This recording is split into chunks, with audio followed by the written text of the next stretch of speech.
ದೇಶದೆಲ್ಲೆಡೆ ಇವತ್ತು ಗಣರಾಜ್ಯೋತ್ಸವದ ಸಂಭ್ರಮ.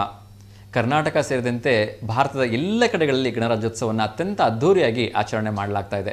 ಅದರಲ್ಲೂ ಕೂಡ ಮಧ್ಯ ಕರ್ನಾಟಕದ ವಿಶೇಷವಾಗಿರ್ತಕ್ಕಂಥ ಊರು ಅಂತ ಹೇಳಿದ್ರೆ ನಮ್ಮ ನಗರಿ ಬೆಣ್ಣೆನಗರಿ ದಾವಣಗೆರೆ. ಇಲ್ಲೂ ಕೂಡ ಅತ್ಯಂತ ಸಂಭ್ರಮಾಚರಣೆಯಿಂದ ಜಿಲ್ಲಾ ಕ್ರೀಡಾಂಗಣದಲ್ಲಿ ಗಣರಾಜ್ಯೋತ್ಸವವನ್ನು ಅದ್ಧೂರಿಯಾಗಿ ಆಚರಿಸಲಾಗಿತ್ತು. ಜಿಲ್ಲಾ ಉಸ್ತುವಾರಿ ಮಂತ್ರಿಗಳಾಗಿರ್ತಕ್ಕಂಥ ಎಸ್ ಮಲ್ಲಿಕಾರ್ಜುನ್ ರವರು ಧ್ವಜಾರೋಹಣವನ್ನು ಮಾಡಿದರೆ ಸಂಸದರಾಗಿರ್ತಕ್ಕಂಥ ಡಾಕ್ಟರ್ ಪ್ರಭಾ ಮಲ್ಲಿಕಾರ್ಜುನ್ ರವರು ಕಾರ್ಯಕ್ರಮದಲ್ಲಿ ಉಪಸ್ಥಿತರಿದ್ದರು.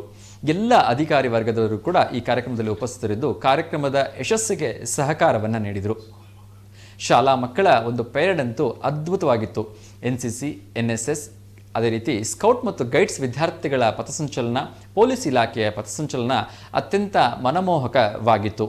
ಈ ಸಂದರ್ಭದಲ್ಲಿ ಜಿಲ್ಲೆಯನ್ನು ಉದ್ದೇಶಿಸಿ ಮಾತನಾಡಿದಂತಹ ಸಚಿವರು ಹಲವಾರು ಕಾರ್ಯಕ್ರಮಗಳ ಬಗ್ಗೆ ಪ್ರೋತ್ಸಾಹವನ್ನು ನೀಡಿ ಶುಭ ಹಾರೈಸಿದರು. ಬನ್ನಿ ಅವರು ಏನು ಹೇಳಿದರು ಅಂಥೇಳಿ ನೋಡ್ಕೊಂಬರೋಣ. ಡಾಕ್ಟರ್ BR ಅಂಬೇಡ್ಕರ್ ಅವರ ನೇತೃತ್ವದಲ್ಲಿ ರಚನೆಯಾದ ನಮ್ಮ ಸಂವಿಧಾನವನ್ನು ನಮಗೆ ಸಮಾನತೆ, ಸ್ವಾತಂತ್ರ್ಯ ಮತ್ತು ನ್ಯಾಯವನ್ನು ನೀಡಿದೆ. ಗಣರಾಜ್ಯೋತ್ಸವ ಹಬ್ಬದಂತೆ ಆಚರಿಸುವುದು ಮಾತ್ರವಲ್ಲದೆ ಸಂವಿಧಾನ ನೀಡಿರುವ ಹಕ್ಕುಗಳನ್ನು ಗೌರವಿಸುವುದು ಮತ್ತು ನಮ್ಮ ಕರ್ತವ್ಯಗಳನ್ನು ನಿಷ್ಠೆಯಿಂದ ಪಾಲಿಸುವುದು ನಮ್ಮೆಲ್ಲರ ಜವಾಬ್ದಾರಿಯಾಗಿದೆ.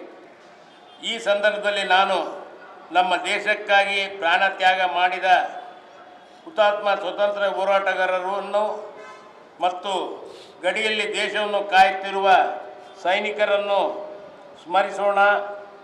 ಭಾರತವನ್ನು ಬಲಿಷ್ಠ ರಾಷ್ಟ್ರವನ್ನಾಗಿಸಲು ನಾವು ನೀವೆಲ್ಲರೂ ಪಣ ತೊಡೋಣ. ನಮ್ಮ ದಾವಣಗೆರೆ ಜಿಲ್ಲೆಯ ಅಭಿವೃದ್ಧಿಯ ನನ್ನ ಮೊದಲ ಆದ್ಯತೆ ನೀರಾವರಿ, ಶಿಕ್ಷಣ ಮತ್ತು ಆರೋಗ್ಯ ಕ್ಷೇತ್ರಗಳಲ್ಲಿ ಕ್ರಾಂತಿಕಾರಕ ಬದಲಾವಣೆ ತರಲು ನಮ್ಮ ಸರ್ಕಾರ ಬದ್ಧವಾಗಿದೆ.